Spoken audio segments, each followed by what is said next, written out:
दो औरतें सफ़र कर रही थी। दोनों के पास अपने अपने बेटे उठाए हुए थे।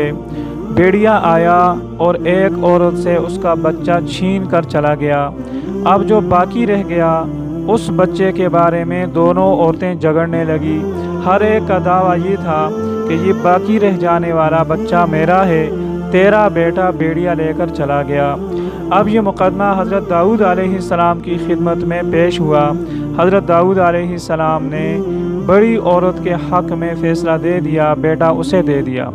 वहाँ से ये दोनों औरतें हज़रत सुलेमान अलैहिस्सलाम की खिदमत में हाज़िर हुई।